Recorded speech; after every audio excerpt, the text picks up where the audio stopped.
Hello everyone. This first book tonight is called Oliver and Hope's Good Deeds Day.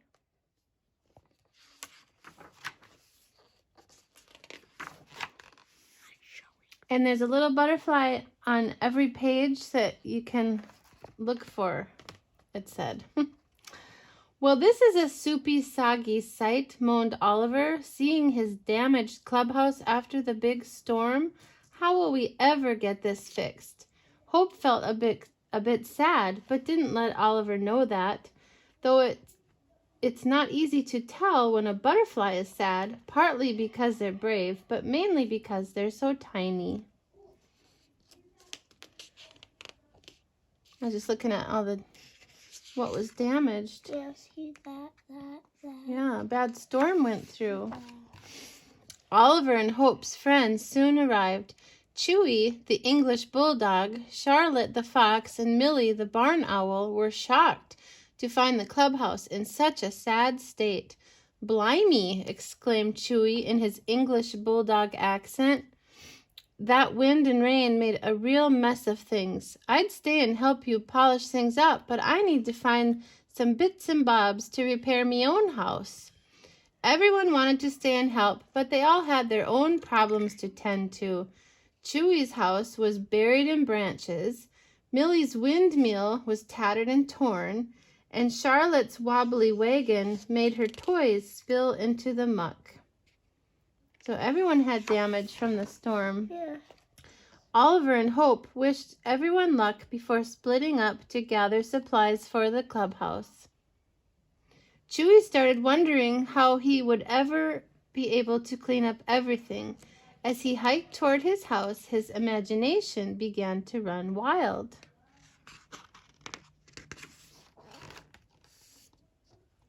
Chewy pretended he was on the back of a dragon named Hugo, soaring high above the trees.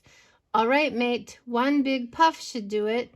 With fire in his belly, Hugo the dragon blew a mighty wind that sent all the branches and leaves, and at least one startled blue jay, right there, flying away from the house. "Good show," shouted Chewy. Do you see the butterfly in this picture? I thought they said he was supposed to be on every page and like he was hidden and to look for him. Yeah. I don't see it. There it is on this page. Yeah. Once Chewy actually reached his house, he was amazed. "Hello, what's this?" he exclaimed. "My house is back to new. Maybe there was a dragon flying about after all." Of course, Chewy knew this was impossible because dragons aren't real. Well, he was 99% sure they weren't real. You never know with dragons. Chewy rushed through the woods to share his incredible story and to make sure he was right about there not being any dragons. He soon found Millie and Charlotte on their way to fix the broken windmill. "Hey, you two," Millie said with a smile. "From here, my windmill looks like a spaceship on Mars. Who wants to pretend to be astronauts?"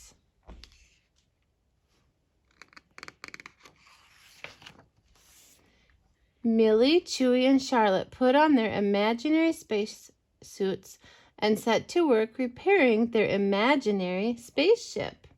"Wow, look how small the Earth looks from up here," hooted Millie. She was having fun teaching her friends how to float. Owls are good at that. They're pretending. Back on Earth, the three friends were surprised as they approached the windmill. "Hoo-hoo-wee!" exclaimed Millie. "It's all fixed." Sure enough, the boards were straight, the bolts tight, and the blades were spinning in the breeze. "How is this possible?" wondered Charlotte. She wanted to help solve the mystery, but needed to find her wobbly wagon and sunken toys. The butterfly. Well, there it is. It's beautiful. I think, that one has the butterfly. Yeah. Back on the trail, Charlotte bumped into Oliver, who offered to help. "Bears have a good nose for finding toys," Oliver said proudly. Things might get a little wet, cautioned Charlotte. Let's pretend we're underwater explorers investigating the ocean. Charlotte's red wagon transformed into an imaginary submarine, searching the ocean floor for strange sea creatures, sunken treasure, and Charlotte's missing toys. Look, Charlotte exclaimed, that purple octopus is playing with my doll and my drum, and, well, it has all my toys. An octopus is very good at playing with many toys at once. See, he's got all these arms. He can have a different toy in each arm. Yeah, that hand has a purse. That hand has a baseball bat. That one has a ball. That one has a book. That one has a drum. That one has a bicycle. That one has a doll. Dolly. When Oliver and Charlotte finally arrived at the real wagon, they were shocked to find it tuned up, polished, and brimming with all the amazing toys. This is amazing, said Charlotte. Let's go tell the others. Back to the clubhouse, cheered Oliver. There's still a big mess to clean up there.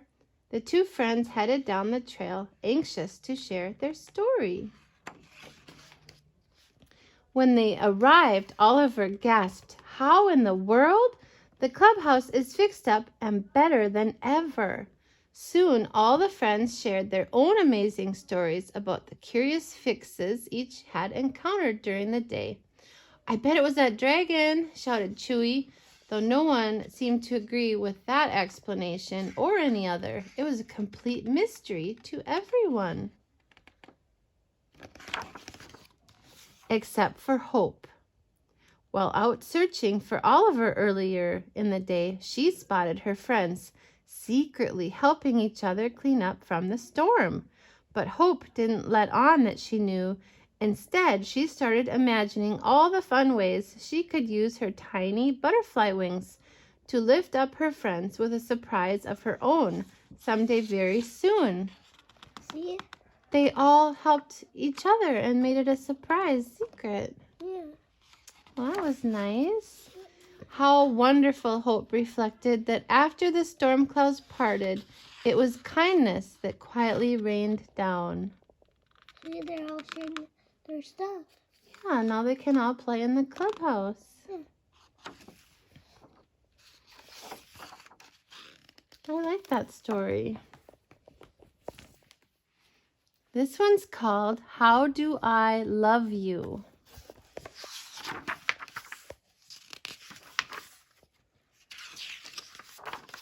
How do I love you? Let me count the ways. I love you on your very best and very worst of days.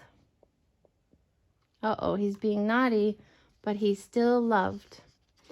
I love to see you laughing and dancing in the rain. And even when you lose your shoes, I love you just the same.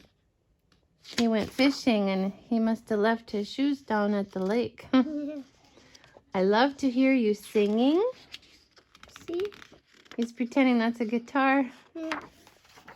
I love to see you smile. I love the way you take each day in your own unhurried style. Look. I'm happy when you're happy, and I'm sorry when you're sad. Oh, he lost his ice cream. And even though it may not show, I love you when you're bad. How do I love you? Well, now, let me see. I love the way you act so brave when you fall and hurt your knee. I love to watch you sleeping, tucked away in your dreams. I love to hear you whisper all your giant plans and schemes. I love the way you wear your pants with the front part in the back.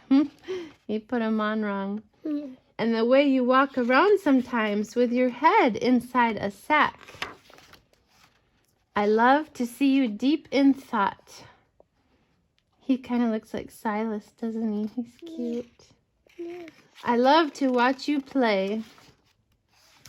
And though I'm sure you'll never know, I love you more each day. How do I love you? It's impossible to say. For if I had 1,000,000 days and time enough for all the praise, I couldn't tell you all the ways. I love you. Look at the sunshine coming in on our book. Yeah. We had to record early. It's not quite bedtime here. We had to record early because I have Bible study here tonight. So that's why we have sunshine on our book tonight. Yeah. The shepherd encourages. Patience and encouragement come from God. Romans 15:5. The shepherd knows that we need help to get us through our days. He is faithful to encourage us in big and little ways. He sends a friend to cheer us on or lend a helping hand. And when we feel like giving up, he'll be our strength to stand.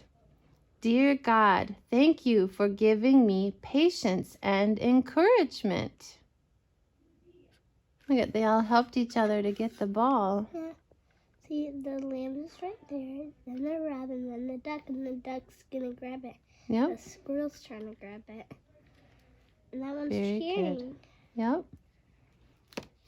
Good night.